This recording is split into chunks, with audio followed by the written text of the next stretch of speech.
one thing happened because of the NPFL. Irrespective of everything else that would be said, one thing happened. This country grew to know the meaning of war, and accordingly not to accept war anymore. I believe if we learn nothing from the NPFL, we learn first that war is no good. Sometimes you read about it, you think it's just easy, but I believe we learn that war is no good. The second thing we learn as a result of the NPFL experiment is, importantly, it is possible for Liberians of all walks of life, influences and persuasions to come together under a single umbrella. It is not impossible. There will be difficulties doing that, but it is possible that we can still come together, because I say to you with all honesty that NPFL, whatever you wish to call it, was the house of all kinds of elements that make up the Liberian society. Every element you can think about that make up the Liberian state. So the NPFL mirrored the possibility, albeit for the wrong reasons some may argue, that all Liberians, it is possible for all of us to come together under one umbrella. And that, in my view, gave energy to calling it a movement, since it also sought a level of political aspirations that was later transferred to the NPP, and it became the vehicle that brought the President Taylor to power.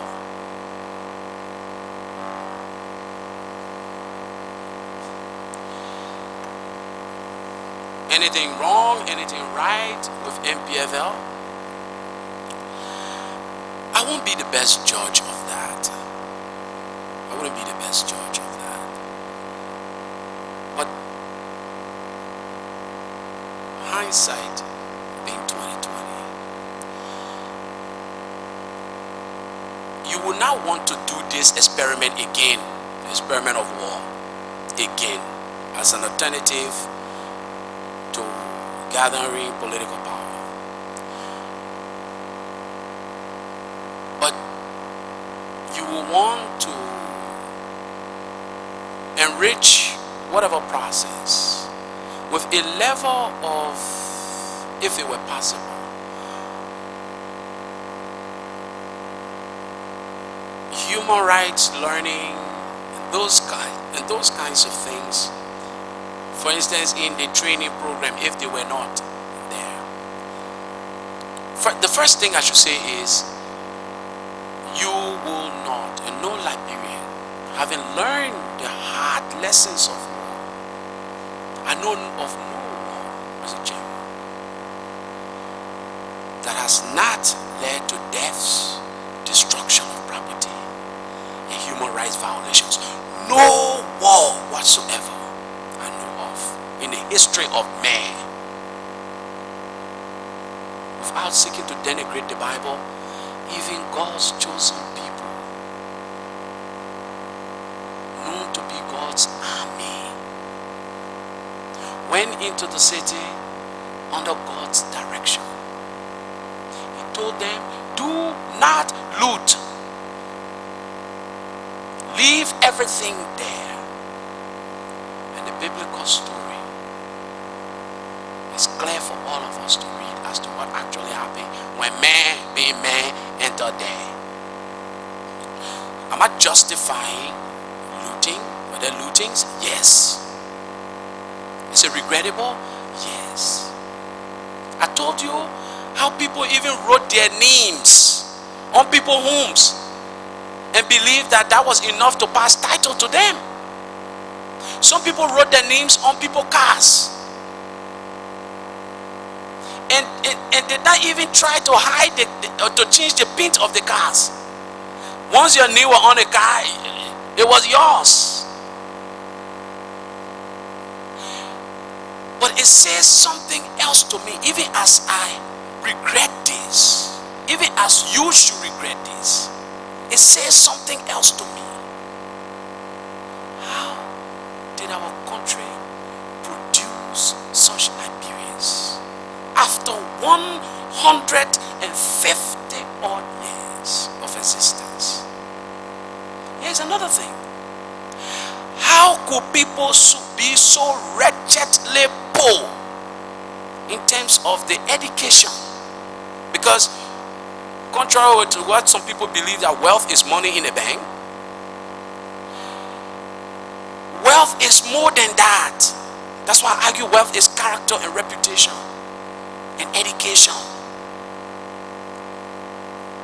How could our country be so poor to have people, citizens like you and me, Mr. Chairman, people of our age groups, who will go in other people's homes and drink from the commodes and call it wells, who will believe that they could just write their names on people's homes and will become theirs? First of all, for you to believe it means that you're not just mediocre, you're less than that.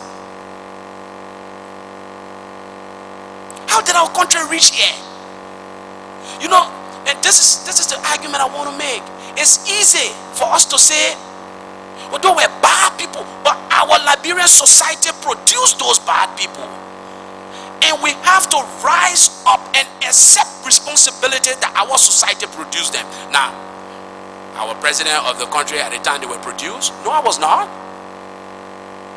So I must say, but I didn't make them that way. No, I did. Why? Because I am a Liberian. The strength of a chain, the strength of the Liberian chain has to be in this weakest link. And if they are the weakest link, they sum up our strength, our collective strength as a nation. And through the NPFL and other of these fighting groups, we came to see another character of Liberians that we did not know existed. Did that make them less Liberians? No, it did not. Are they Liberians? Yes, they are. Did they do bad things? Yes, they did. Did they know, in fact, that they were doing bad things? For you to suggest to me that the man who wrote a name on somebody's house, and some of them left it there until the owners actually came and saw their names on their homes.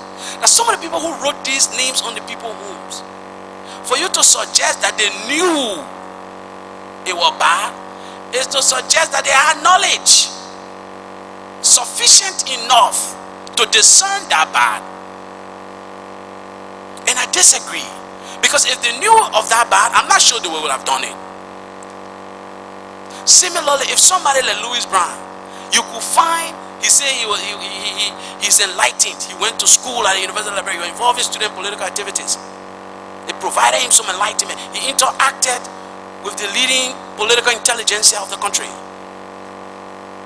If you saw a name written on one building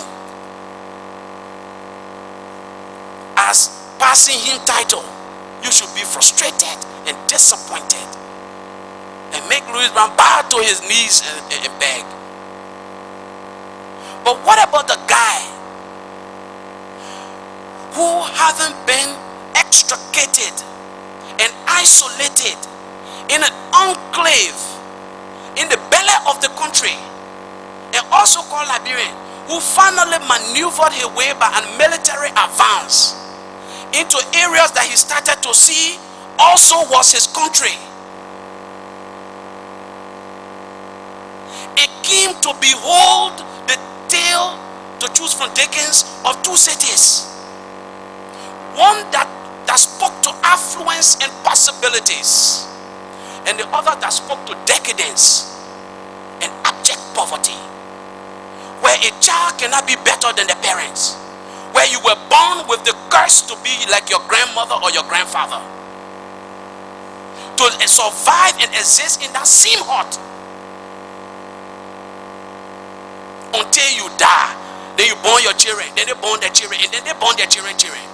And where the same garbs for clothes, and patch your house every time the rain came down with thatches, and sleep on such things as straws, as grass. And drink water from creeks where bodies were upstream and you were drinking the water downstream. And just walk short distance and you see one body lying down there. And when you got sick, you were put in hammocks or wheelbarrow by your friends and walk over several miles, hundreds of miles perhaps. And that the nearest school to you was so far that for some it took the decision not to go there at all. And I tell you again that these people were never allowed to miss the payment of taxes. The central government through the armed forces was enforcing, starting with the frontier force, payment of taxes. And yet, some of us came. I grew up in Monrovia. I didn't know this. I thought somebody counted in when you know, you just believe the same thing you have, you assume it's the same thing there. Until God provided an opportunity for some of us to go and see. Then you understand why some of the people saw some of us walking on the road, asked us to speak our dialect, or we will be killed. Then you try to understand that man under anger. I'm not sure the leadership of the NPFL sent people and say, you're just okay, anything that in your path. But then who they will rule? But as individuals started to go along and started to come face to face with some of the realities, it shocked them personally. And not knowing who to blame, they blame everybody who didn't look like them. And because we had a base in tribalism, we believe every native speak a tongue. So we say, okay, since I'm native, all natives have been treated this way. So we now look for anybody who wants to speak certain tongue, we get them. If you speak tongue, we'll let you go. You native son. What is this? So it was in that context that I also thought the level of eye-opening that has now engulfed the country, where you can't send some people back to the interior anymore. Don't even try it. Some people here in this town not going back anywhere. I don't care how many repatriation programs you put together. So here is the point, Mr. Chairman, that I see the NPFL also in the light of providing that kind of enlightenment as also a revolution that has taken place. Now, the NPFL may not say, yeah, that our revolution. But to the extent that Liberians now have a level of enlightenment about themselves and their country and the things to which they are entitled, I believe the NPFL, whatever you want to see, provided that level of revolution for this country. So there may be wrongs, but I also believe there were so many rights, and these rights provided us opportunities to do more rights, opportunities to reflect, opportunities to think, and opportunities to make our country better. Now we know all of us better go there together, or none of us going there at all. Now I hope we know that it was a hard lesson and it took lives, blood, limbs, sweat. But I hope all of us have learned that lesson, that we are safer. That look, security is not spying on people. Security is not listening to people's telephone. Even just by you listening to people's telephone, you yourself will not sleep. Security has to be a little bit more than that. Security has to be the confidence that the guy next to you or the guy coming to you is a potential friend rather than a potential enemy. That's security for a state and for yourself.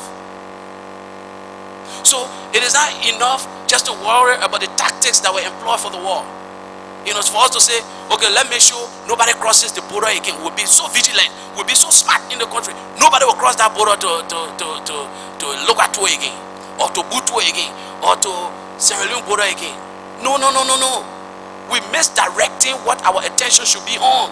Our attention should be on making sure that the conditions of separation and divisions in the country no longer exists for anybody to believe that they can cross any other border.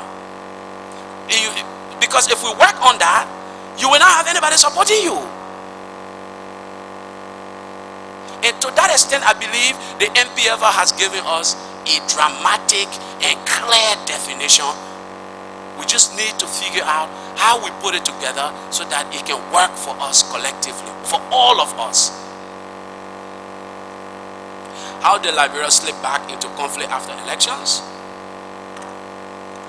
And perhaps the departure of ECOMOG was responsible. That is another question you ask.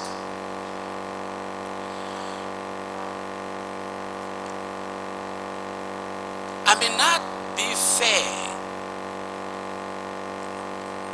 to answering fully this question because I have a bias of having served in the government.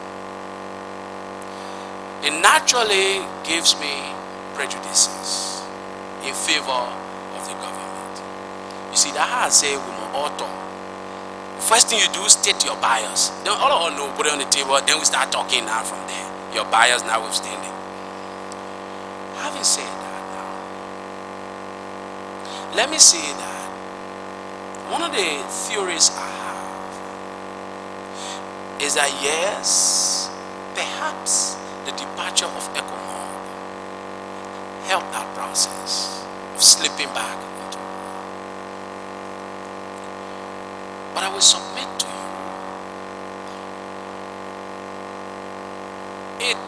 it's the departure of ECOMOG could have only catalyzed and perhaps not forestalled or stopped.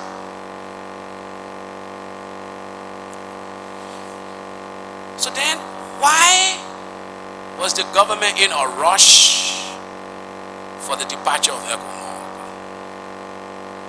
I think that is an attending question. Correct? And let me try to answer that.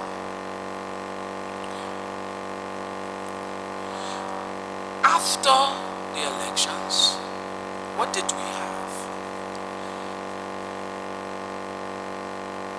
A mushrooming of various fighting forces here in the country. Some people who lost their elections decided to leave and announced that they would not work with the government to consolidate the peace.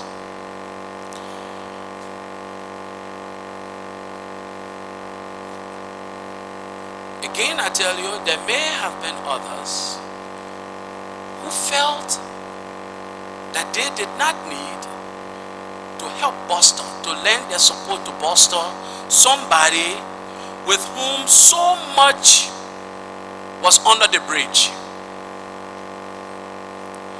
Whether it came from whether it came before 1990, some people tried to trace the history of some of the personalities of the recent experience. Sometimes some people even go far back to their school days where they even oppose each other. But let me just say that I will not think that some people decided to not participate in consolidating the peace with this administration only because they lost an election. I think by losing an election, some people felt like, look, we need to regroup and find a way to express our political, philosophical aspirations, ideology, dogmas, doctrine, and our own change, our own methods of change for the country, minus this gentleman.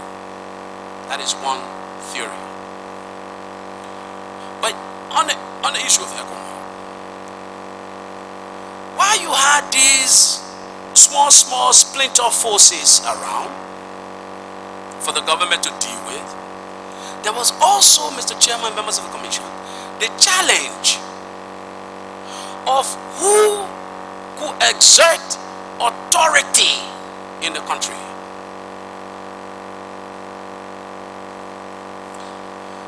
Without fomenting any conspiracy theory. You will recall President Doe was captured and killed from the free port of Monrovia, where he had gone to visit, I think, the force commander or field commander of ECOMOG. I would think, given that the NPFL was engaged in a protracted fight with and even opposed the landing of ECOMOG here and sought to ensure that that did not happen, there were a number of bad blood still festering in that process. There is another thought process. ECOMOG was the custodian of all weapons at the time in Liberia. The government and all the forces had been disarmed. Even the police did not have arms.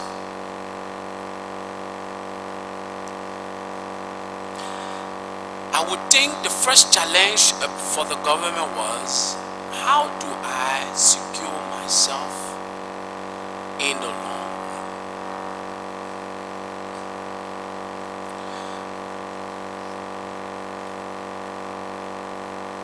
I recall the decision to ask for the departure of ECOMOG was one taken after a visit of President Taylor to Nigeria.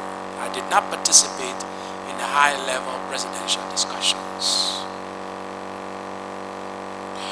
But I do know that at back of that departure process was the thought. First, it started with searches and seizures that began, a rollover from searches and seizures that began with the waning days of the transitional period. I believe even Professor Ahaji Krumah was arrested by ECOMOG under the command of the field commander of ECOMOG. This was a member of the Council of State. His whom was searched, weapons seized. The whom of President Taylor was searched, weapons seized. Not that they were above the law, but it portended the question of, to whom does this military force in the country take instructions? From whom does that force take instruction? And to whom is that force liable? This was a military force. They had custodian of all weapons. So who could order them to do this or to do that? Or who could order them to stand down? I guess the government felt that all the assistance notwithstanding, the decisions or the orders, or in the face of conflicts of orders. Let's assume the government of Liberia instructed the ECOMOG force to move in direction left. And those soldiers, mind you, were beholden to the authorities of their own heads of states. And their heads of states told them to move right. Whose orders do you think they will carry out? I believe the government felt then that it would not be her orders. Now, I'm providing you an educated opinion. I was at the LPRC immediately after the elections. But I don't want you to say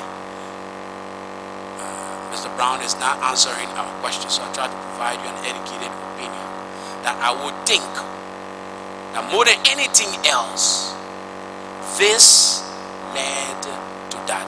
Here is another reasoning for that thought. I believe it was sometime in October. The executive mansion was under the exclusive security protection of ECOMOG. You will recall that period. When President Taylor survived a near assassination that occurred in the executive mansion around his office, ECOMOG was in charge, or at least a contingent of ECOMOG was in charge of providing security. In fact, I'm told that on that morning, each councilman went with their securities to their offices. Each had some kind of ECOMOG escort assigned to them. I was told, and this can be confirmed by people who were there, I wasn't, that Mr. Taylor's security, and it was the normal thing. It was not just Mr. Taylor's security, to say the truth. I'm told it was a normal thing that securities, some of the most, if not all of the securities, a few will go up with the councilmen, while a number of them will remain down with the convoys. And arms were not allowed to be taken upstairs where councilmen were and were about to conduct council business. Under those conditions, Mr. Taylor survived a near assassination. Let me tell you something else. I was in Congo Town that day. I saw the possibility of the country slipping again into anarchy, lawlessness, and wanton killing of people indiscriminately until Mr. Taylor came back. In fact, I overheard instructions for the movement. People were now everybody, every general of the NPFL were giving instruction.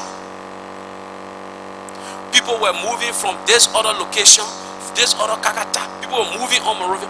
When Mr. Taylor made the announcement, a call for calm, and that everything, that he was safe, and everything was okay. That announcement had the effect of not just calming the NPFL, but perhaps avoiding another round of violence. I can tell you, I don't know what would have happened if Mr. Taylor had gotten killed and the NPFL had gotten, and the military of the NPFL was without a single commander-in-chief to whose orders everyone will listen to. I don't know what would have happened in one of them. So, I don't know if the departure of ECOMOG would have stopped any further fighting. But think through this. Every other group came from an ECOWAS member country. Every group that fought in Liberia came from an ECOWAS member country. The facts are self-evident that they receive not just military, not just financial support, but support in terms of military hardware and equipment. At a time, I need to remind you that Liberia was under an armed embargo.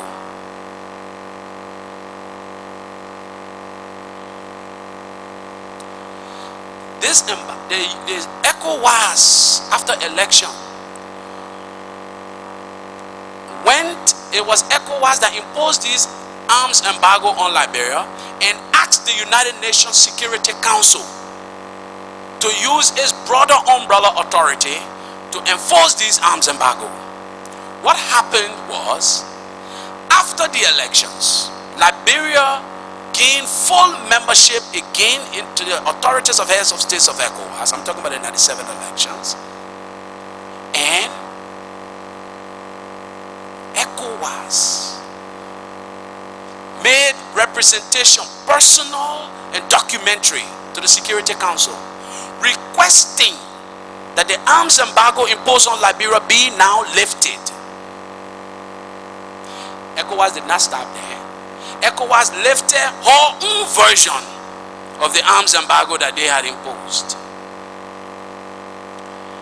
The embargo on Liberia was never, the arms embargo on Liberia was never lifted. If you look at accounting of Mr. James Brabazon, and you see the volume of records and the names and inscriptions thereon, it will tell you that while that embargo was being sought to be imposed on the government of Liberia and enforced, not just imposed, but enforced on the government of Liberia, and the government was expected to obey, even when the government announced that it was under attacks, those embargoes were not lifted. What happened? Members countries of ECOWAS still provided basis of support for all of the subsequent factions that came after 97. This is to the public record. The arms that were supplied them were not manufactured in thin air. And some have even come before you and told you from whence they got their arms. It is a matter of the public record also that even the Liberian police did not have weapons, arms. Those arms and ammunition were burned and destroyed and not turned over to the government by the United Nations and ECOWAS in a public display of success of the Liberian peace experiment. No sooner thereafter, and check the records, April of 1998, the first attack on the government came out of Guinea. I made that point here yesterday. A friend of my brother of mine almost lost his life in that attack. Why did we say it came out of Guinea? Because UN and other aid workers who were abducted as a result of that attack and their vehicles taken. This was 1998, April. The vehicles were returned in Conakry, Guinea, and those workers were released in Conakry, Guinea to the UN. Just backtrack, can you recall when ECOMOG left? I know it's a matter of history, we can find out. I cannot, but I know, yeah, we can find that out, but I cannot. But what I do know is that 1997 October was the elections. Was it July? Yeah, the elections were July 96. July. October was the inauguration, I think. August August was 97. August 97. August 97 was the inauguration. And then, yes, because August 2003 again was when President Taylor turned over. Yes. But April 1998 was the first attack, reported attack. April, not February. We can be sure, but February, April. I'm sure it was April. I'm sure it was April 1998. And we can check the public record because you can also find out when the UN and other aid workers were abducted as a result of that attack in Vondiama. It was an attack actually in Vondiama. When that attack occurred, where those people were released, where their abducted vehicles were released. I mean, their looted vehicles were also released and turned over. And then we can blend that with when ECOMOG left. I wouldn't know. I recall we had a big program, awarded medals at the BTC, and ECOMOG left. I don't recall exactly.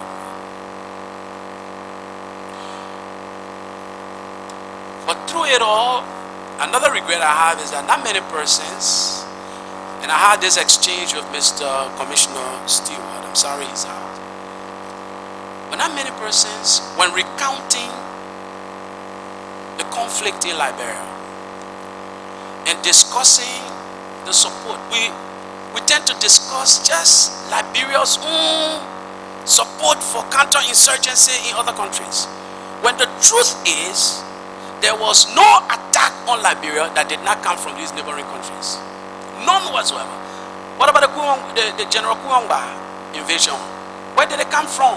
Mr. Chairman, members of the TRC. Sirleaf.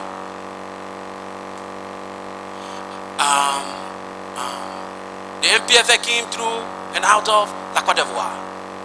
Maybe we are taking stock of ourselves, our own actions, and what we did. Oh, okay. Okay. I see the point. Let's hope that we continue to do that. Okay, so but the point is that sometimes we try to talk about, and sometimes people have to understand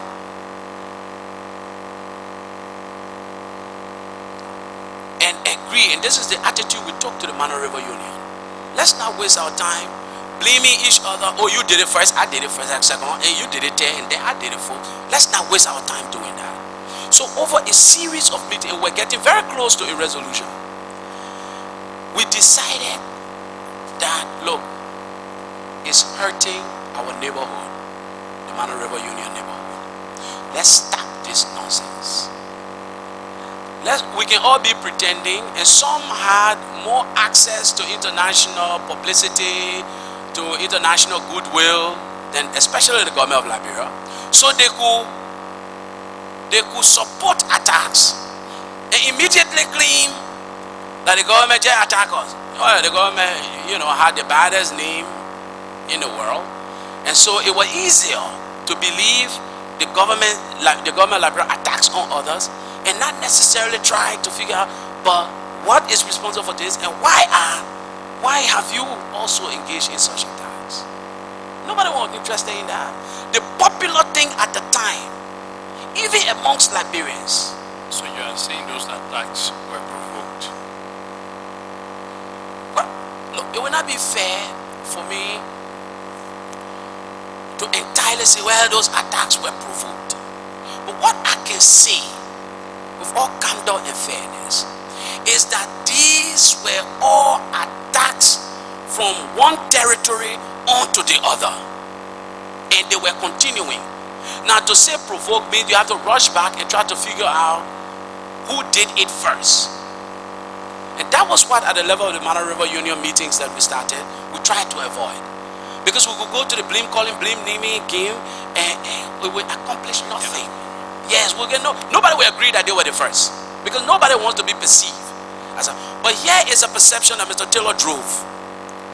The original perception, which you tried to disagree with me on, was that the region, and you like to call it regional security and stability, I agree, but there were leaders in the region who saw him as manifesting a dangerous precedent, which, if allowed to succeed, will come to bite them themselves. So naturally, Mr. Taylor fomented, exuded, and impressed people as being a regional destabilizer, growing from that history.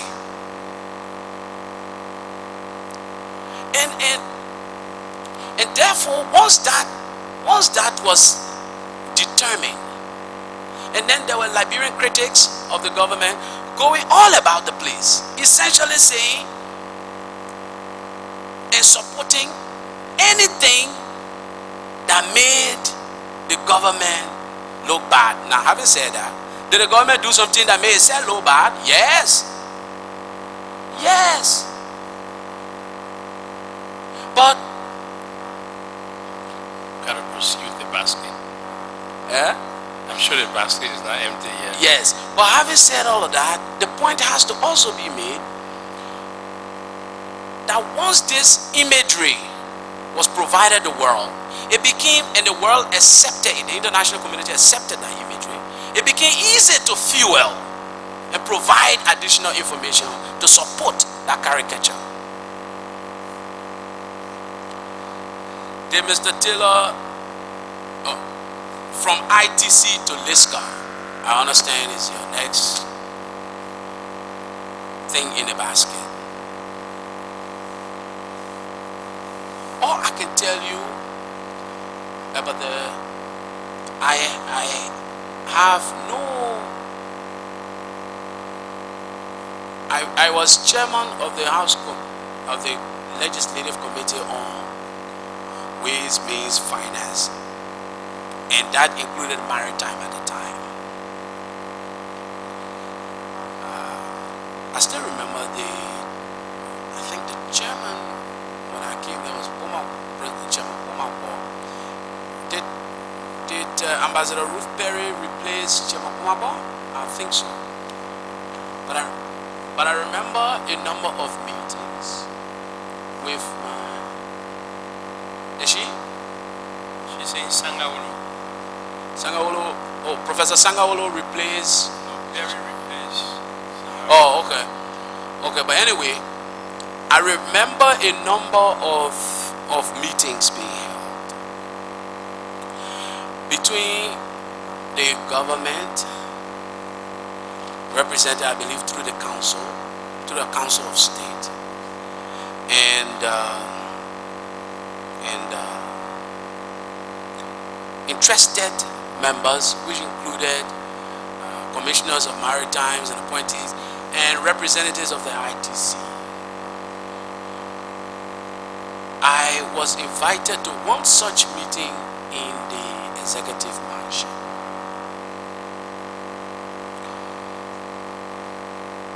I know nothing, nor have I seen the agreement between the government of Liberia and ITC, or the government of Liberia and LISCA. What we were told, what I was told as chairman of the TRA,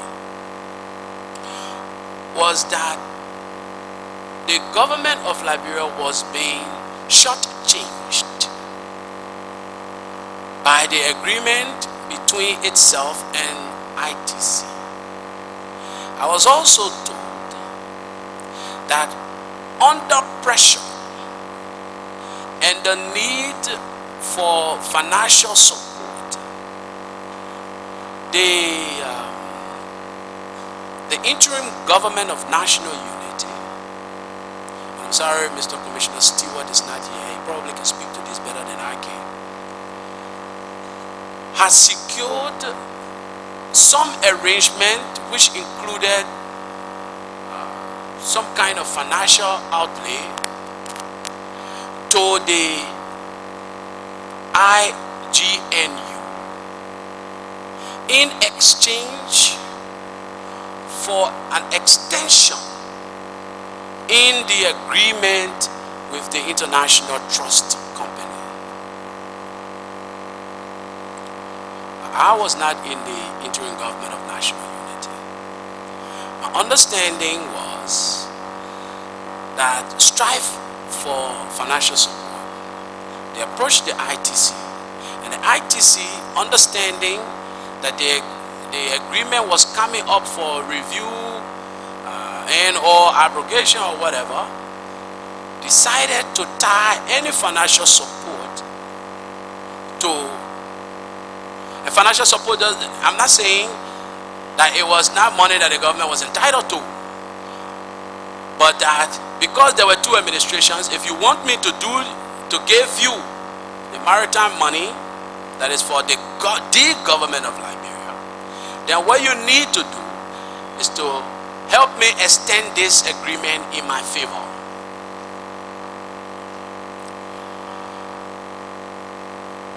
I was made to understand that that agreement was so extended, and therefore the ITC made remittances to the interim government of national unity. Now, Mr. Commissioner Stewart, you and I here, but I refer to you who being knowledgeable of things happening on the ground at that time with the IGNU, will probably be in a better position to speak to this. That was what I said in your absence.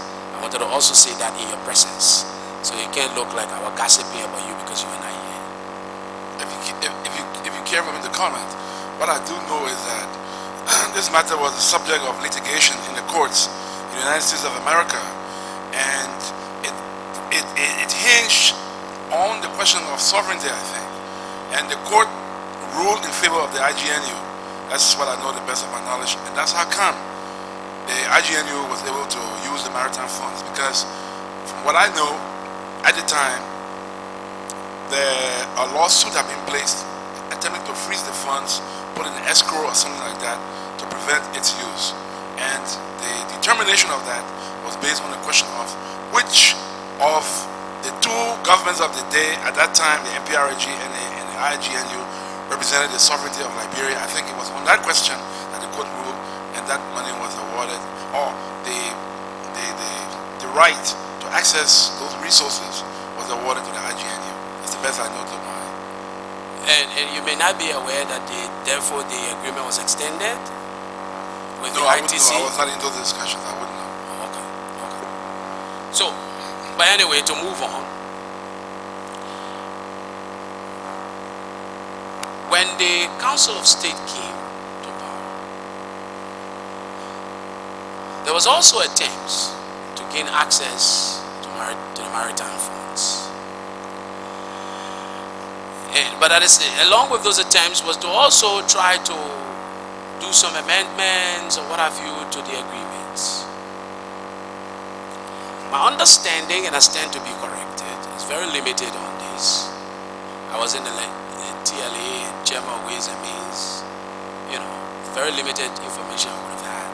It's sufficient if you don't have the information. Yeah, but Mr. Chairman, what I knew of as Chairman of Ways and Means was that the government, the ITC, informed the government that it had made some outlays, and that any further outlays would have amounted to a recognition of these extensions. That, I believe, was a bone of contention. That is how much I know. And over time, when the NPP, I believe, won the election and came to power, it found the position of the ITC objectionable, and therefore not operating in the best interests of the government and people of Liberia, and sought an abrogation to that agreement.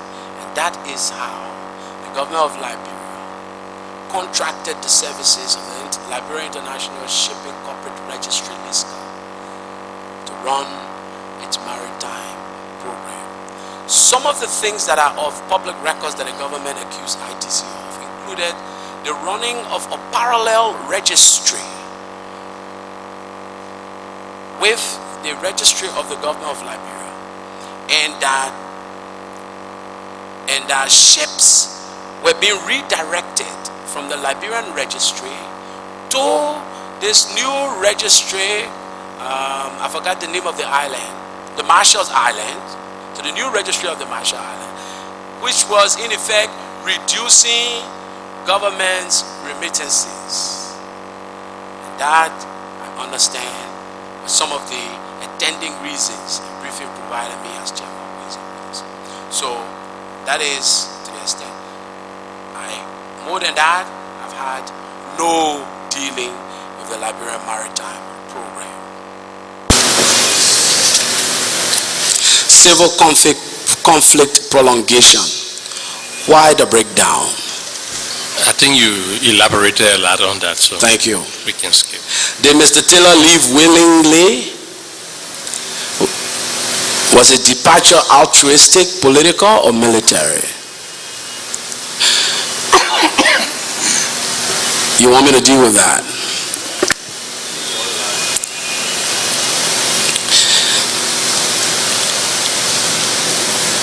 I believe only Mr. Taylor will be able to say whether his decisions were altruistic, whether they were motivated by political or military pressure.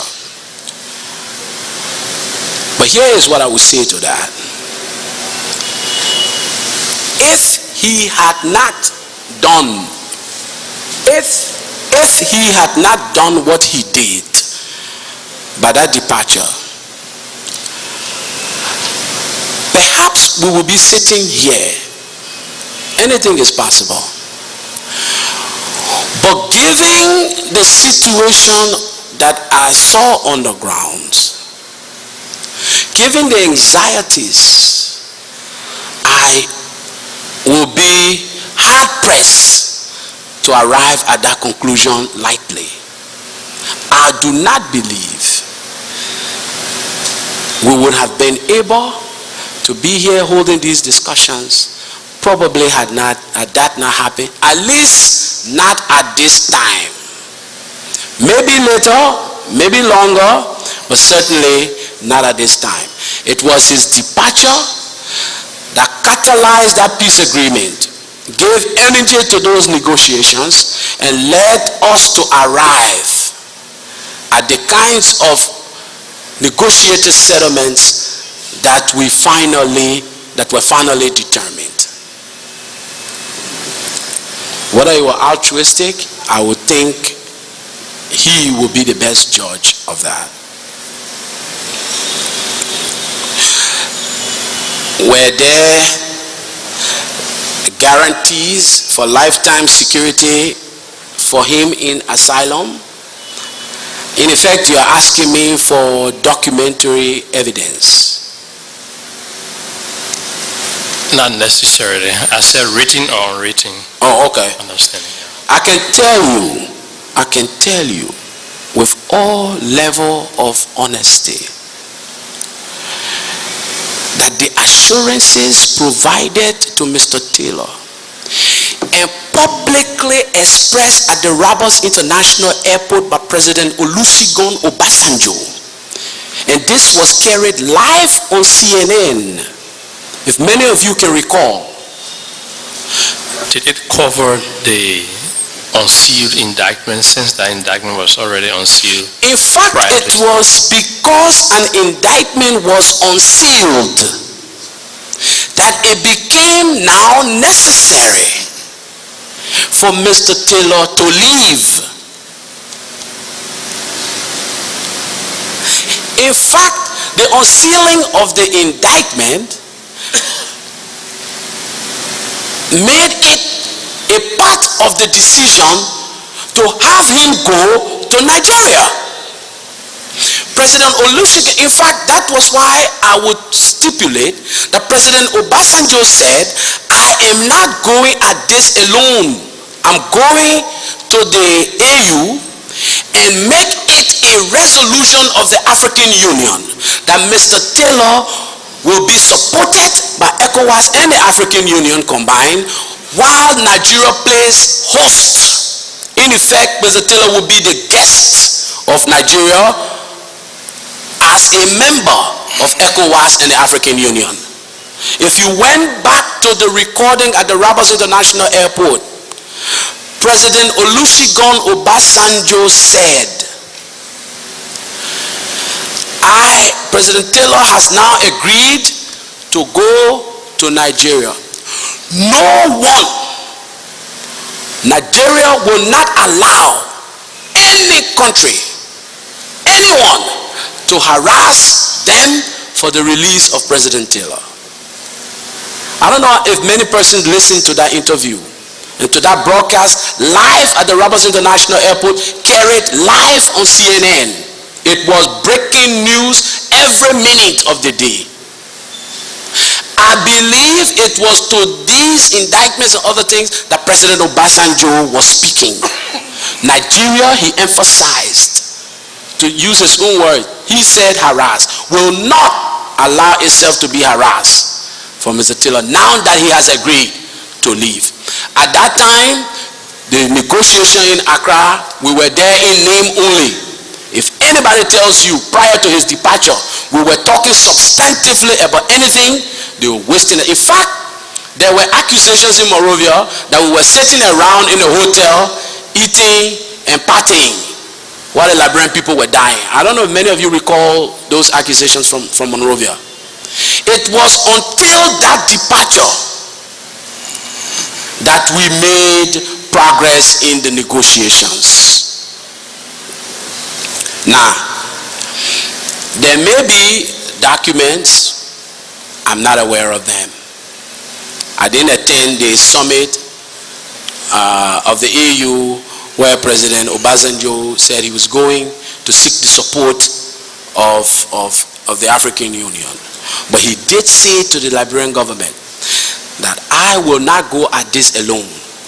I will seek the support of the African Union because Nigeria, I know Nigeria will not accept being harassed once we took this position. That was the position then. What it became later is history. Also, you don't know yet whether there was a resolution of the AU on it. I wouldn't know. I did not attend that. Okay. But he told the government that he will make it a resolution of the African Union. And interestingly, the reason I am more inclined to believe that it became such, not only was that based on that pronouncement, but the departure ceremonies of President Taylor himself included the chairman of the African Union who flew in here to witness the smooth transition of power and flew on the same plane with President Taylor to Nigeria. I guess the signal was clear that there was an African consensus on this question. President Thabo Mbeki flew out of South Africa. He came here with heavy military escort and flew along with President Taylor to Nigeria. Well, I don't know if President Mbeki, but I know President Joachim Simsano, who was chairman of the African Union at the time, flew on the same plane with President Taylor to Nigeria. I think that symbolism should not be lost.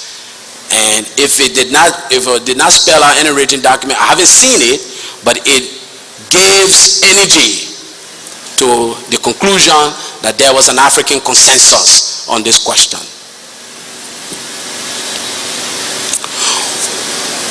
What motivated the structure under Chairman Bryant? Okay. I think you spoke to that also. Did I? When you spoke of the different men, how the political, okay, if you care to add more, that. No, I see we're getting tired, so. The only thing I don't want to do, I want to exhaust all your questions today so that you don't have to call me back on tomorrow, okay? So, we went in Accra. After President Taylor left, it was clear that having dealt with the military questions, which was the easiest thing to do, it was now clear that we needed to deal with the political question, and that was the issue of governance. Who again will lead? You asked about the formula that was set up. I submitted to you earlier, it was the government of Liberia's position that this meeting just don't be locked down between just the belligerent forces, but that political parties, interest groups, religious groups, and organizations in the Liberian diaspora be invited and participate equally, fully, if not equally. When it came down to naming the chairman of the government, of the arrangement, the formula that was developed was that the political parties and interests and other pressure groups will get together and they will provide the actual fighting forces. 3 names from which these fighting forces will select one to chair the transitional arrangement.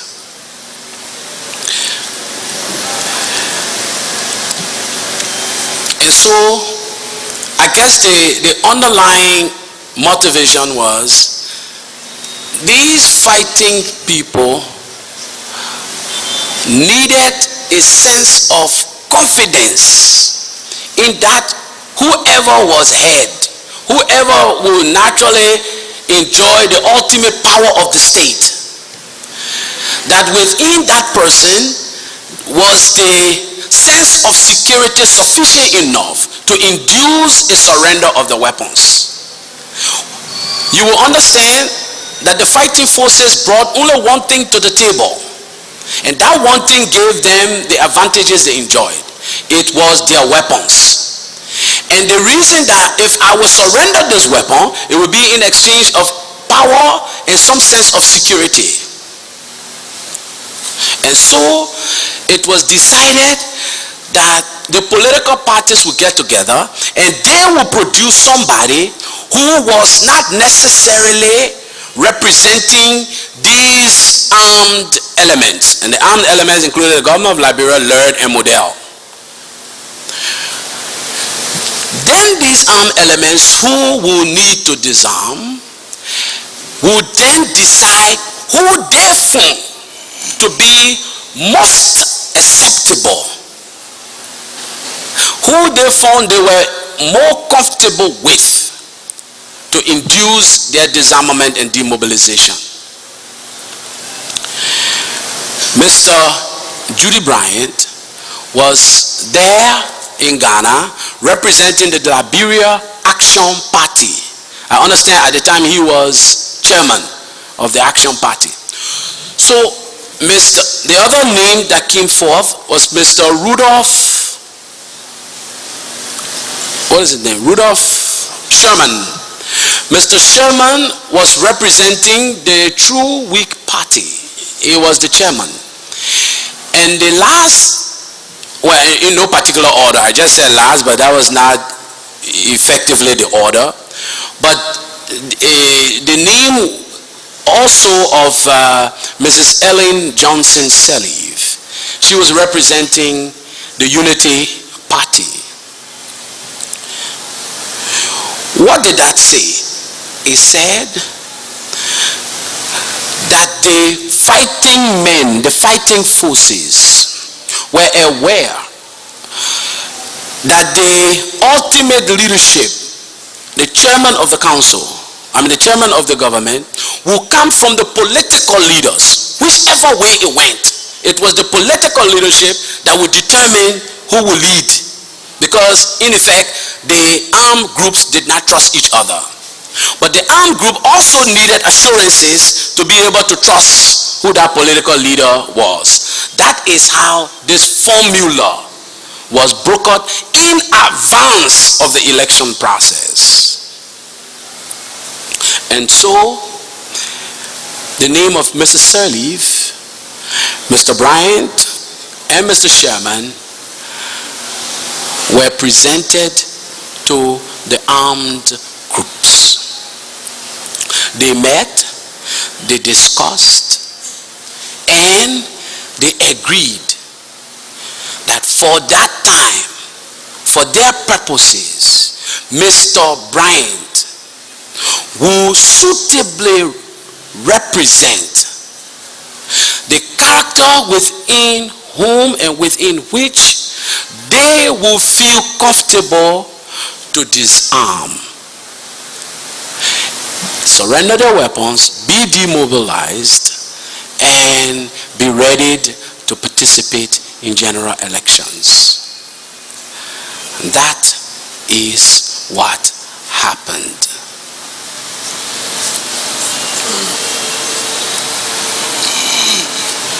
Did Mr. Taylor attempt to escape Calabar? I have no knowledge. I was neither there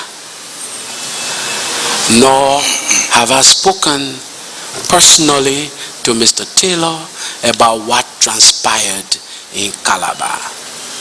I was not there.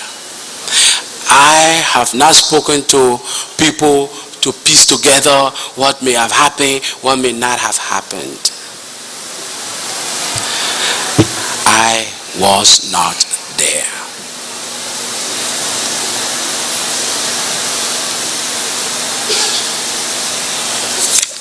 Thank you very much, Mr. Witness, Honorable Louis S. Brown, for taking up your valuable time to come and share with the Commission.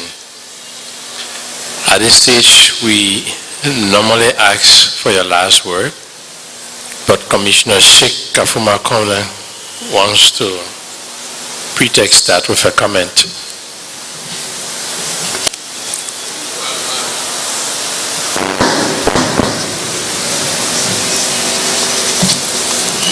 Even though I have one question, but my purpose of asking permission was to make certain clarification. Many of you may be aware that the Interfaith Mediation Committee, now Interreligious Council, play a major role in the peace process in our conflict. The witness on this time talk about the Banjo conference. At that Banjo conference, Bishop Francis and myself were presiding. Invitations were extended to political parties and warring factions, including NPFL. And at no time during our meeting there was it brought to our attention. We are not denying, maybe, but was never brought to our attention that the representatives of NPFL came on Banjo,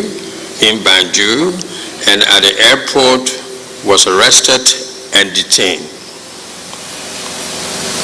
That was never brought to our attention, and this is my first time hearing that. What was the basis of the Banjo conference?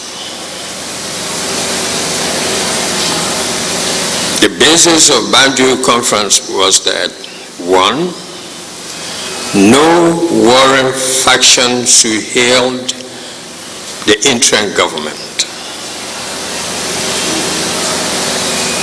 And two,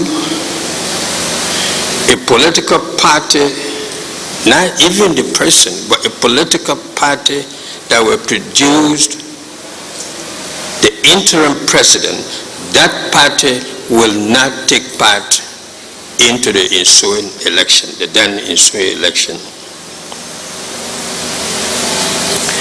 The original plan for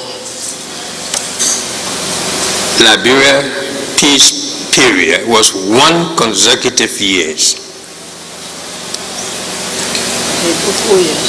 And the expenditure to keep ECOMOG here for that 1 year was $50 million.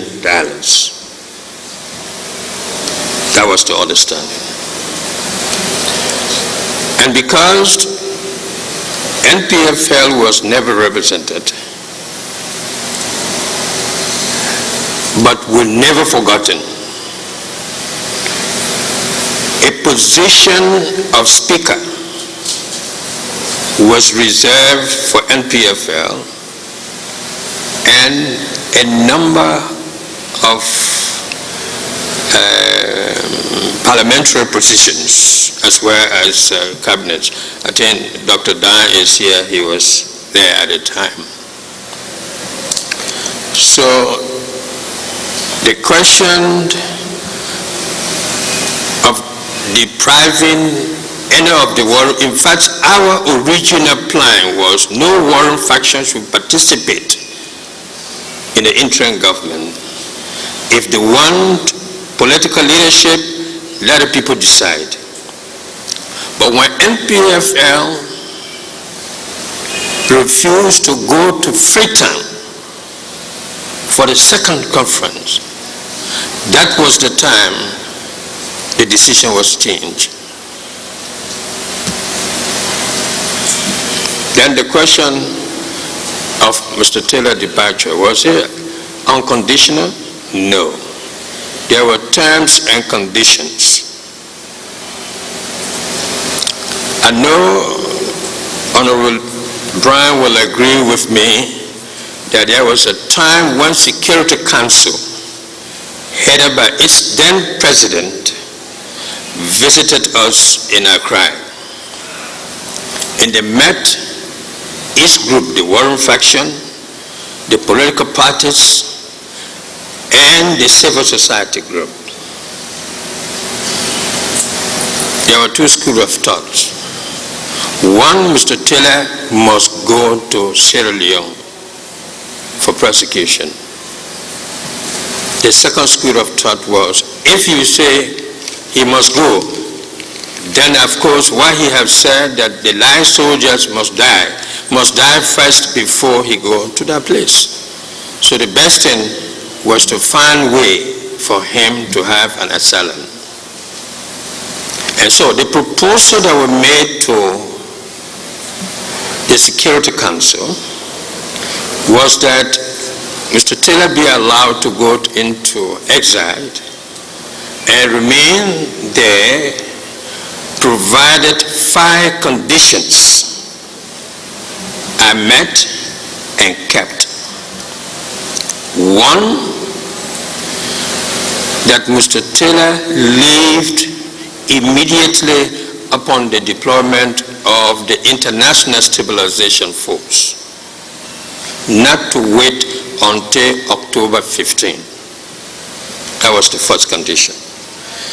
The second condition, that while in exile, he should not involve himself in any political activities in Liberia, particularly the transitional period. Number 3, that he should also avoid anything, be it utterance or action, that would destabilize any of the member states of West Africa. And number 4, that he will do or say nothing that will destabilize any African country. And number 5, that he will abide by the rules of political asylum.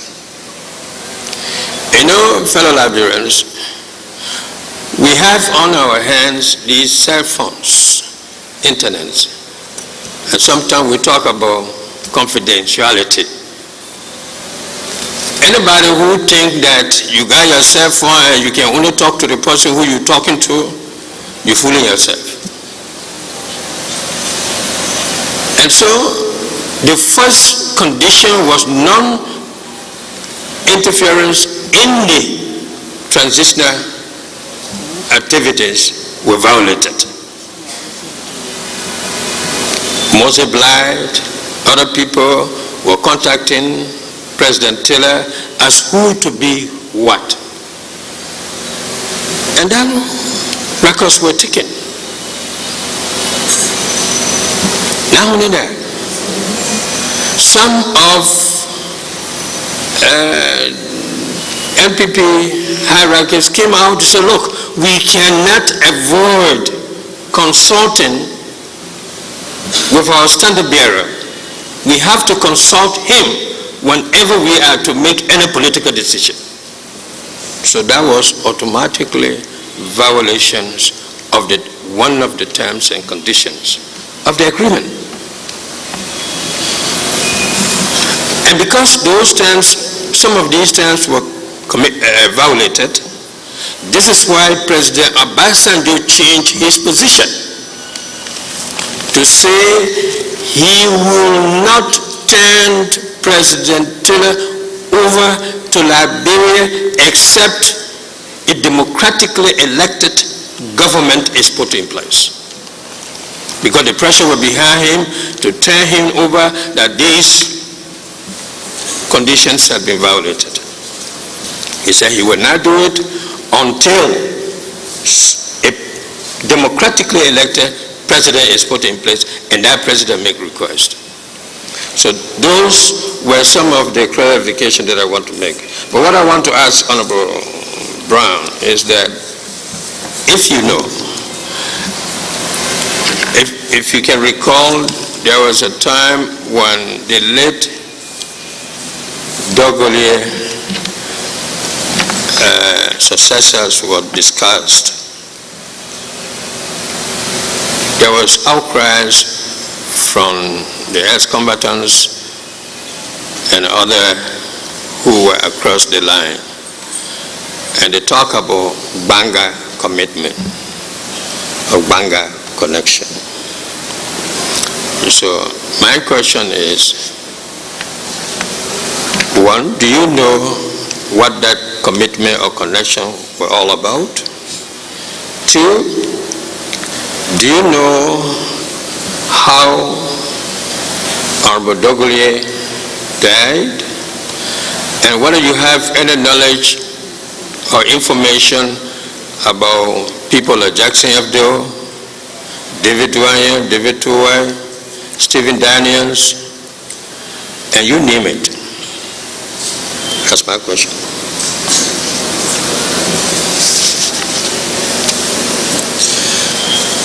Before I come to your question, Mr.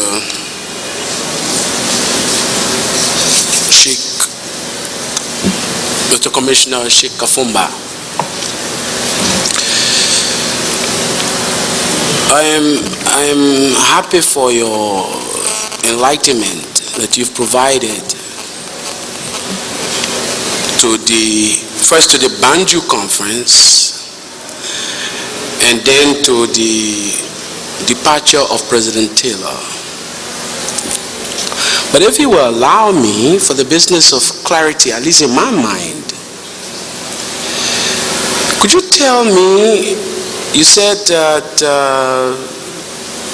starting with the Banjo conference, you said we decided no warring faction should head the interim government. What do we? The political parties, civil societies group that were, and they used to call them at the time interest group, that were in Banjo,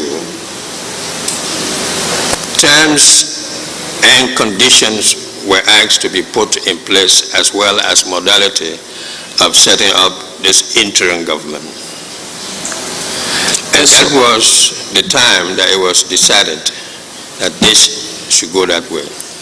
So effectively, what it means, therefore, is that on the one hand, you're trying to stop a war that had engulfed the country. At the time, there was fighting, correct? So you're trying to stop the fighting. And it became clear to some of you who made that decision that the way to stop the fighting was to limit power to those who were making the decision as to who should rule and exclude those who were actually fighting. Was that not a recipe for more fighting? We didn't think so, because what we felt at the time, we are human beings, what we felt at the time was every warring faction wanted to be a president. How many warring factions were there then? Well, can I just... You have, at the time, President Doe was there. Then you have Commissioner Taylor. Connor. Then you have Prince Johnson.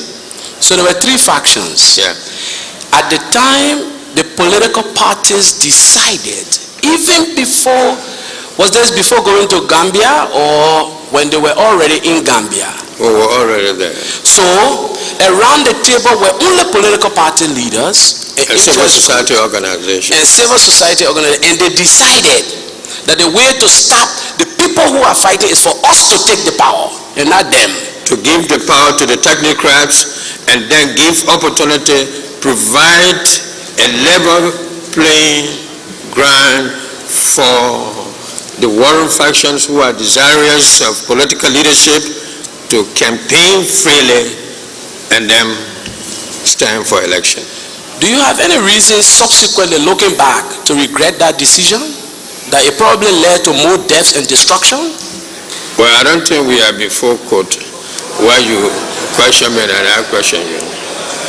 Right, okay, let me go.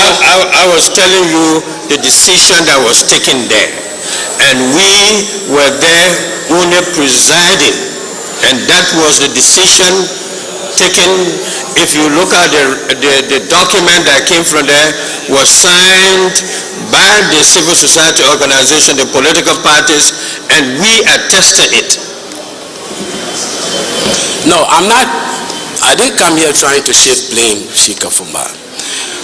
But I'm saying, you know, sometimes since people have started coming here, and you notice how some of the questions even came to me, there is an attempt to try to portray people who largely volunteered to come here as being responsible for this conflict. And they must regret, and they must come, and they must seek the mercy of a forgiving nation. But I also say to you, you presided over that meeting. And in that room were only political party leaders and interest groups. The chairman asked me fundamentally, did that slogan, one who liberates should not rule, come from Banjo? Here you have the evidence that in Banjo, those who sat around the table decide that in the best interest of Liberia, only they sitting around the table must govern. And those who were actually fighting and dying as a matter of stopping the war had ambitions that were not necessarily good for the country and for them, and so they must, if they want to manifest that condition, they must go take on political parties. When the political parties were being owned by those sitting at the table, and they were taking the power by themselves, and then saying, and you felt that President Taylor was supposed to balk and believe anybody when he said, okay, we gave you speaker. Who are you to give what you have? What did you have that you were giving? What? These are some of the problems, and each of us must confront some of these problems as attending to the prolongation and the difficulties of the conflict. Those who met in Accra, in Banjo, had nothing to give. Nothing, absolutely nothing to give. And Mr. Woyu may one day come here to testify, but it became public knowledge that the NPFL delegation was arrested at the airport in Gambia.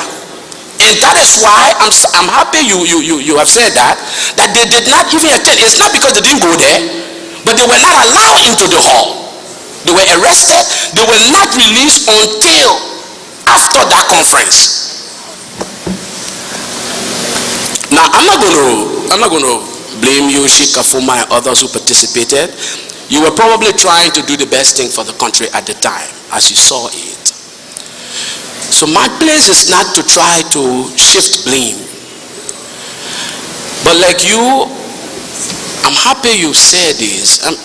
It also provides me further enlightenment and confirms my theory that the problem with the country is political. Power. Who wants power?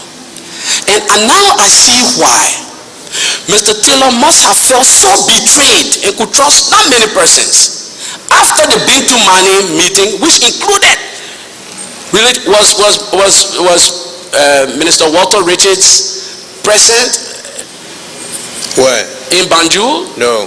He was not part of the Interfaith Mediation Committee delegation. But some of the people who signed the agreement were present, correct? The Bintu Mani resolution. Yes, some were present. Yes. And these same people were now saying, okay, we reverse our original position to Mr. Taylor, and we're now saying, in fact, you are not saying that Mr. Taylor, that he who liberates or he who uses gun can rule. You are saying, Mr. Taylor, we're not giving you this power, period. We're keeping it for ourselves. and that led to more war. Let me move on. Let's leave that point. The second question I have, based on what you just explained, is who made these proposals and set these conditions? Leave with an international force, no political activities, no action to destabilize. I mean, as a condition for Mr. Taylor to continue to enjoy the asylum in Nigeria. Who made those conditions? That was the position of the Interreligious Council to the Security Council. You see? To avoid continued fighting and the insistence that he must go to Sirleaf. Well, maybe, you know, they say the worst sin is the last temptation to do the wrong thing for the right reason. I know in several meetings, not just at the level of ECOWAS, but also at the level of the United States government, that the position of the government of Liberia was that an international force be placed in the country to separate the belligerent forces as one condition for the departure of President Taylor. So if you made that representation to the Security Council, it was a shared recommendation that was made, because that was the position of the government of Liberia. Now, I didn't know of all of these attending conditions, which, of course, since you made the conditions, you probably assume and declare that he violated them. No UN resolution has been passed that I know of that established these conditions for Mr. Taylor's presence in Nigeria. What I know of and heard from President Obasanjo in a public declaration was that Nigeria will take President Taylor with the support and consent of ECOWAS and the African Union.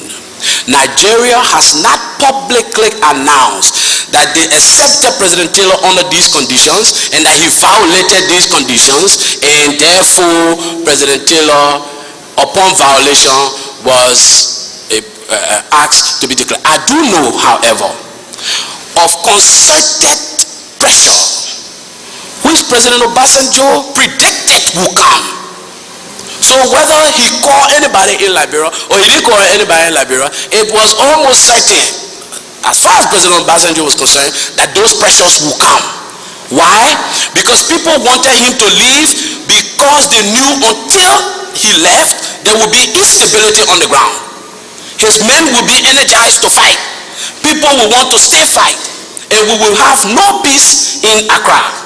So whether we say it or don't say it, he became the sacrificial lamb which catalyzed the peace process. Now, did he violate this agreement? Was he even aware of these agreements? Because they were not published by the United Nations Security Council. I don't know if a private letter was written to him, don't call anybody in Liberia, and he did. I don't know if a letter was written to the NPP, do not call President Taylor, and they did, and declare it publicly that they did. I'm not aware of that. I don't know that these conditions existed. They may have been passed on word of mouth, and it's possible that they may have existed and may have been communicated to President Taylor. But I, sitting here today, on the strength of the oath that I took, cannot speak to this. Okay? So if he violated them, I am unaware. You can only violate a thing you know about, and maybe then you can knowingly violate. But if you know about it, and then it becomes a trap set for you, you may most probably violate it. So I'm not aware of that. Now, I'm not aware that this violation led to the change in position of President Obasanjo. But by just suggesting that Mr. Obasanjo changed his position, suggests to me and confirm the original position, which was that he would take President Taylor and would not allow Nigeria to be harassed. Correct? That was the original position. Correct? Yeah. Thank you. Now let me deal with the question of, you asked me a question. Sorry, I got plenty of sheets here. 1 minute, sir. Was there really a question? Yes, No, you asked me, I have here. You asked me a question about Banga connection, Banga commitment, especially after the death of Vice President Dogalie. You said fighting forces started saying maybe people should return to the Banga commitment. Well, I don't know of any Banga commitment. Here is what I know. Every now and then,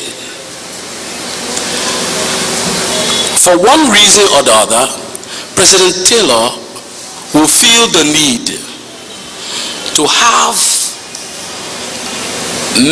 senior members of his government, some of whom had been with the NPFL, and even those who were not, to return to Banga for meetings and discussions. These meetings and discussions were a way to choose, to borrow the phrase of my friend Mr. D. Kankalo, of keeping people's feet wet. The temptation to reach to Monrovia and forget all the promises and aspirations with which the NPFL declared war was too high. Monrovia tends to be too comforting. You will forget that you left Dusty Row in Banga or in Nimba. You will forget that you left hungry people there. You will take on the character of Monrovia and soon forget. So it became a way of reminder of where did we come from? What did we say we were going to do here? So occasionally, Mr. Taylor will call for a cabinet meeting or a meeting of every NPFL or NPP person to be held in Banga. When we went there, we were forced to interact with people and remind ourselves why we were here and where we wanted to go. Most often it was intended to review the program. Gentlemen, we're here for a purpose. The difficulties notwithstanding, we have not accomplished those purposes. We accomplished a phase, which was essentially we were able to now take power. There is a reason why we wanted power. That reason was driven by the slogan of taking Liberia out of Monrovia. Don't forget and be too comfortable in Monrovia, which means, and those were some of the reasons that led to the great debate over this act to which Mr. Commissioner Stewart referred. You remember our discussion on yesterday about the act that granted the authority to declare all resources of Liberia strategic. I tried to explain, it grew out of this sense of don't forget where you're coming from. The thought was declare it strategic so that by being strategic it simply meant that it was necessary to the survival of Liberia and should therefore be shared by all Liberians. That was one way of trying to take Liberia out of Monrovia, extend Liberia to the interior so people in the interior can have reason to believe that they are a part of Liberia too. That was one of the motivations of the NPP, which became the political wing of the NPFL. So if there was a Banga commitment, if there was a Banga connection, believe me, to the best of my knowledge, that connection was to remind us of where we came from. I did not grow up in Banga. I grew up in Monrovia. Every time I went to Banga and saw the people walking around with slippers, it reminded me that I was involved in a movement, a revolution, a rebel force, a group that declared an objective larger than itself. and that it was not over. Only a phase had been concluded. That there was a larger, higher calling to which all of us must continue to aspire. For me, that was what those meetings and those trips to Banga represented. I who did not grow up there, I who didn't know even most of the roads in a place. That was what it meant for me. Now, Monrovia is a place of rumors and gossip.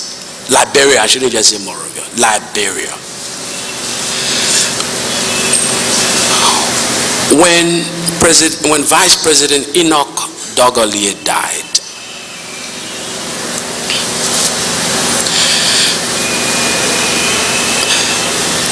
you know, they say when you want to kill a dog, you gotta give it a bad name. I've never known anybody to kick a dog.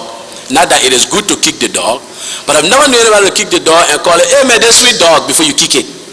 Who get a fine dog before you kick it? Usually, before you kick that dog, you will call it Iche, you will call it Keke, or you call it ugly dog. To kill a dog, you gotta give it a bad name. That's the way people say it. But here's the point I'm trying to make.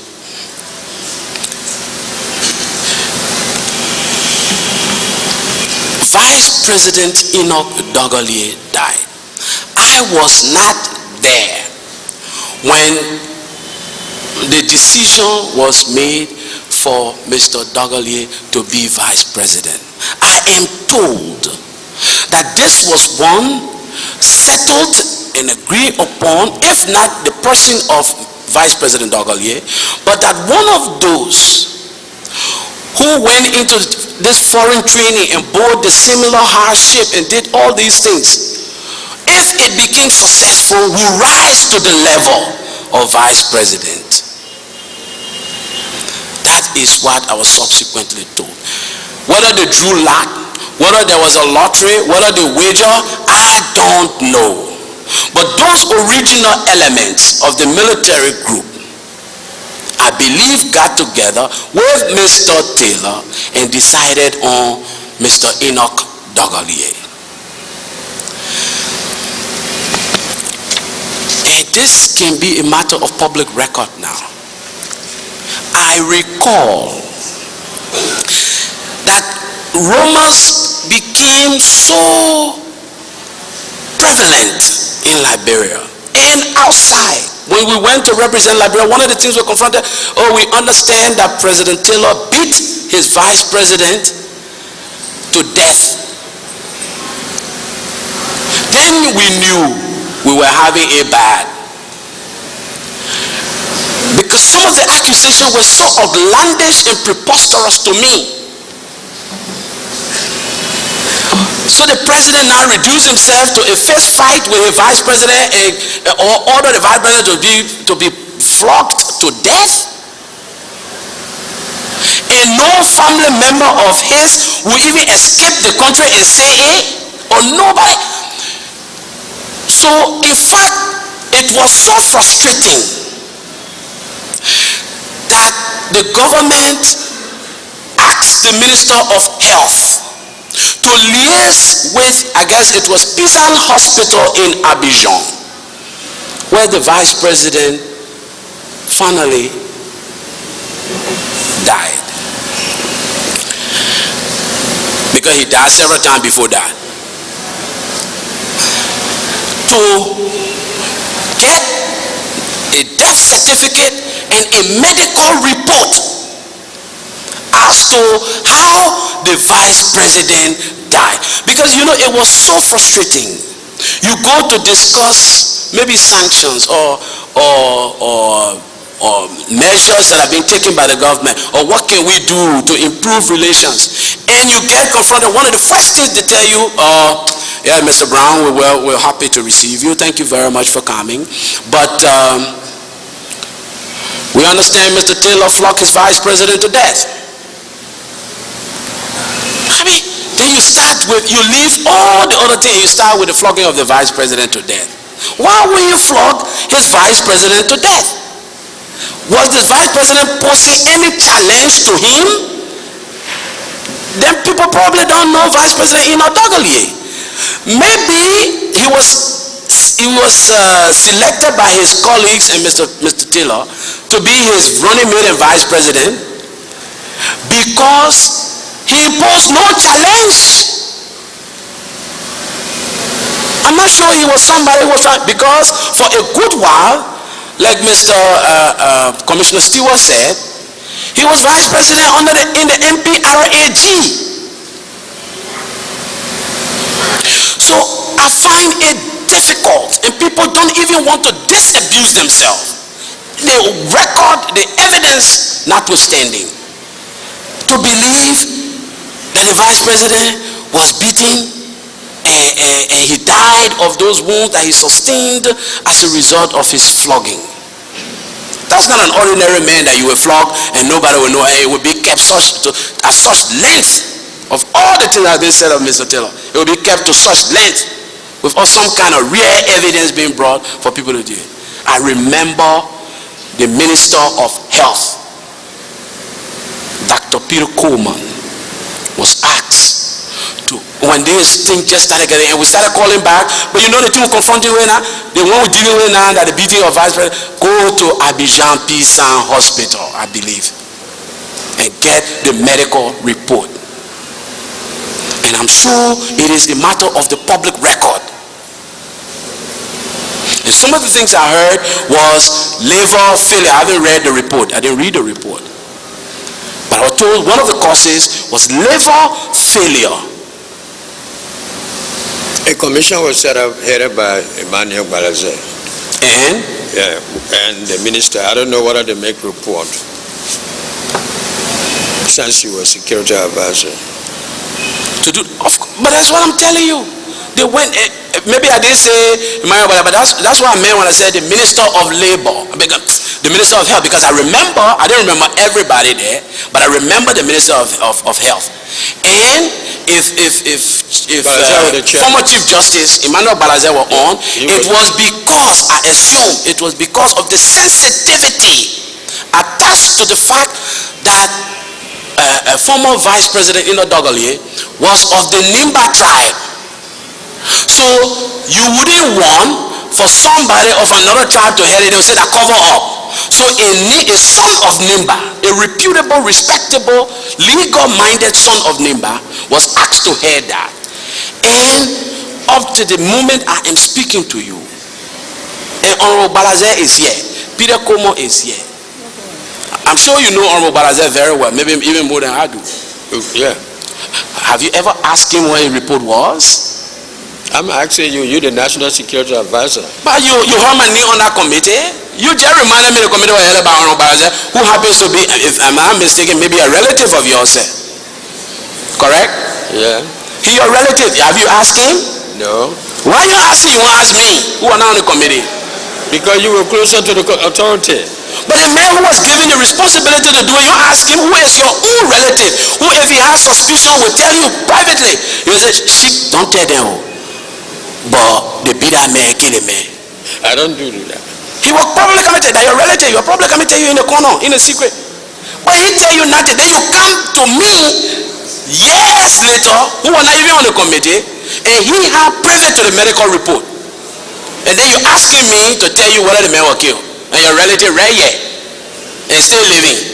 You asking. She Kafumandi, you're fair to me on that one, man. But let's go forward. Is there anything more? Yes. You know, he asked me about a number of other deaths. And he ended up by saying, and etc. and etc. It's as if I need to find death and say yes. That I'm a thing on death. With death.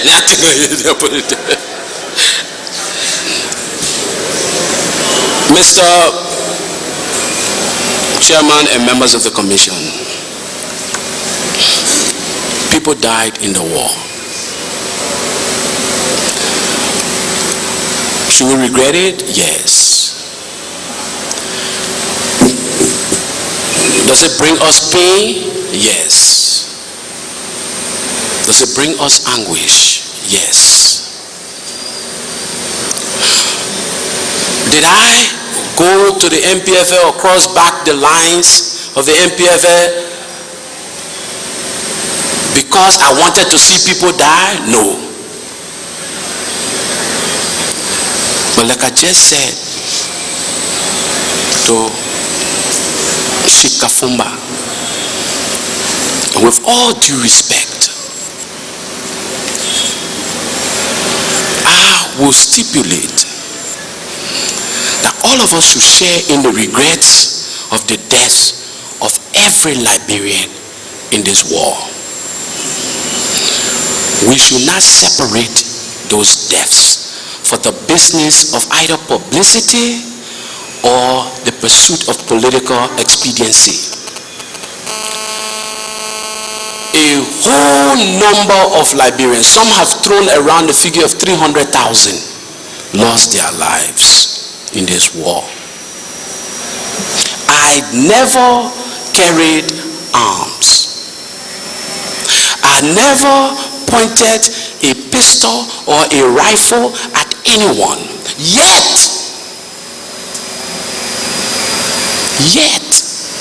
I stand to be counted as those who say he regrets and share in the responsibility for the deaths of 300,000. Now, could those deaths have been avoidable? Yes. How? Perhaps by not engaging in meetings like that Banjo meeting, after which I am sure the bulk of the 300,000 died. Some of the names he called, I'm not even sure they died before the Banjo meeting. Most of the names he referred to may have died after the Banjo meeting. So could their deaths have been avoided? Yes.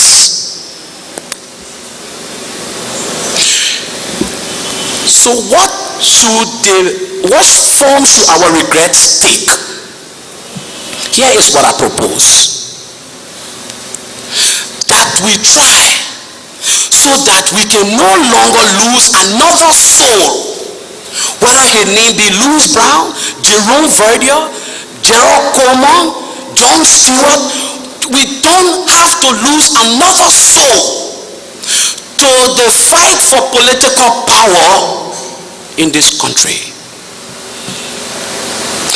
We don't have to develop all kinds of tricky slogans to exclude people who are Liberians with equal rights to pursue their political aspirations from doing so. And that it is not right until only we have that power. In that light, all of us should regret the deaths of all those Liberians. If we don't take this high road, history will judge us harshly. Harshly.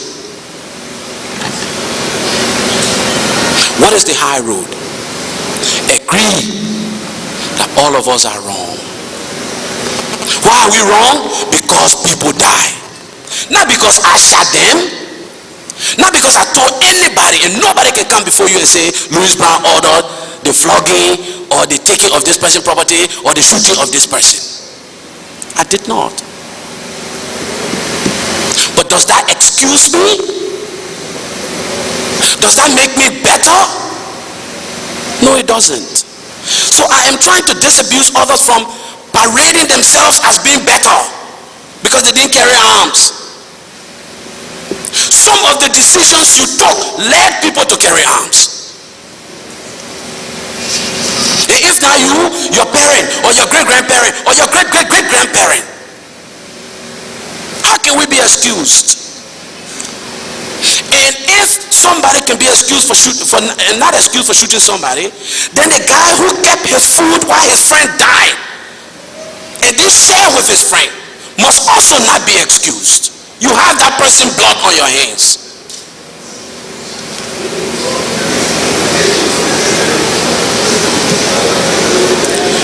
Let me sum up.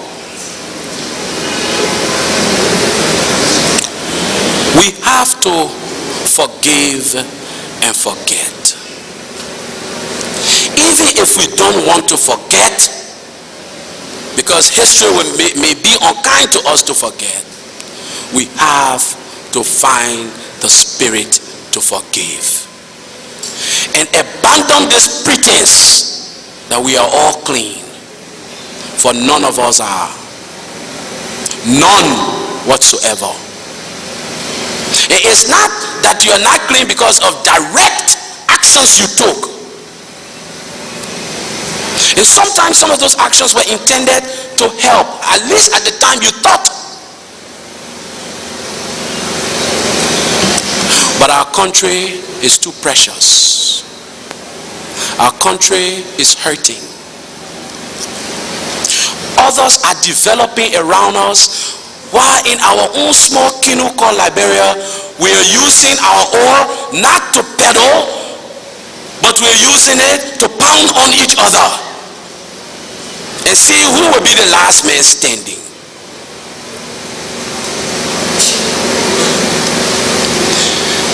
If one person wins in this country, the responsibility becomes greater on you to share that victory with everybody.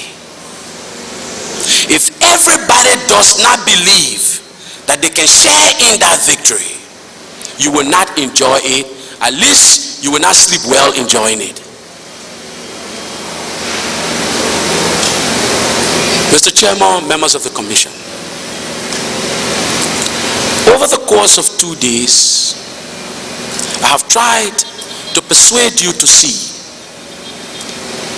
that blaming, name callings, shifting blames and responsibility will not provide us the total answer to our questions. Now, I understand that you are locked into a legal document that shapes effectively how you will conduct yourself.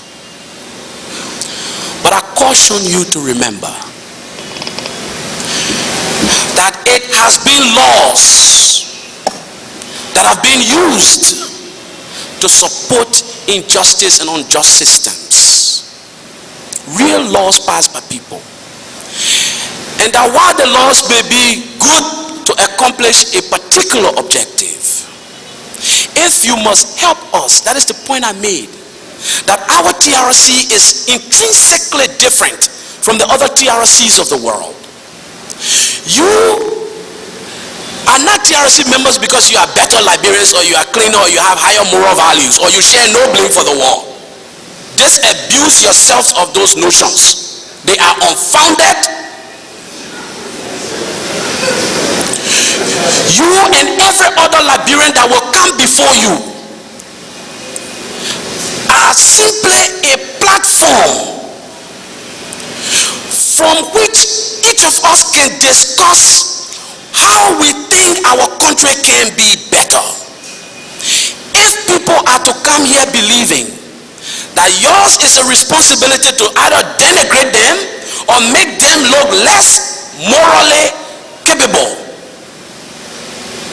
or that they bear the highest responsibility for the problems that came from our history, not only will not many persons come here to help this process, because it should be helped, but that you will be deceiving yourself.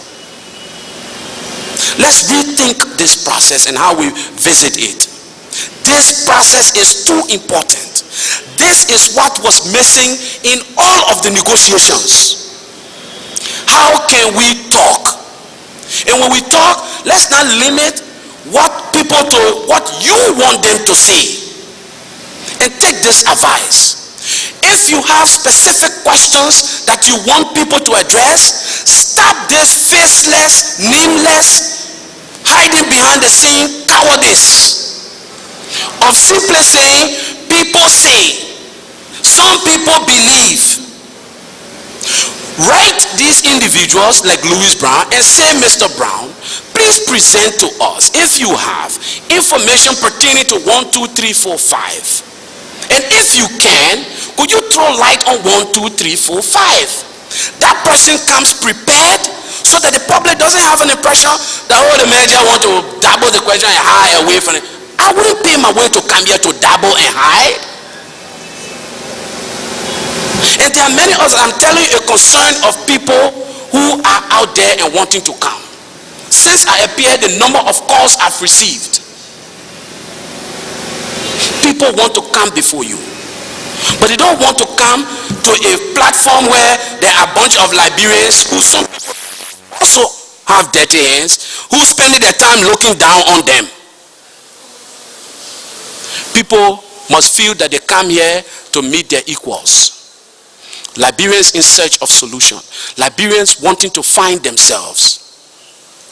We owe it to succeeding generations, if not to ourselves, to put some of our prejudice into hibernations and to deal, Mr. Chairman and members of the Commission, with the problems of the country and ask people, what are your views? How can we move forward? What can we do? I thank you, Mr. Chairman and members of the Commission. I know that in the conduct of these affairs, in my presentation and in my responses, I've often tended to slip and sometimes talk more than I should, and sometimes appeared vociferous and angry with some of the questions, and then appeared to raise my voice in my response. If any of you may have felt offended by that action, I want to apologize to you. But it was not intended to denigrate this process in any way. I believe this process too important, and I hope that all of us will share in that importance as we try to forge a united, common, identifiable Liberia, which is the common denominator that each of us have. I thank you again for this opportunity to address you. Thank you very much. Thank you very much.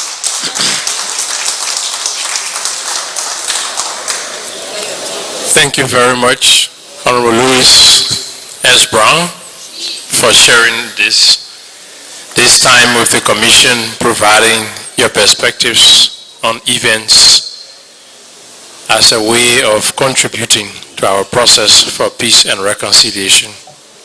We assure you the Commission takes all comments and recommendations in good faith, and certainly agree that this should be a platform for people to express themselves, knowing that we've had a prolonged conflict, and confronting our past is going to be very, very difficult and sometimes painful. So we acknowledge all that have been said and all the contributions you have made.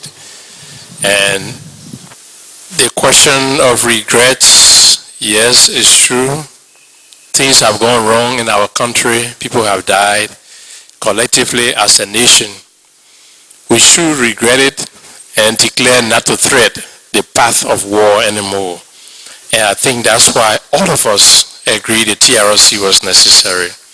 But on the other hand, when it comes to what we did, what we didn't do, and we have the opportunity to account for our actions, it behooves the individual to express individual regrets.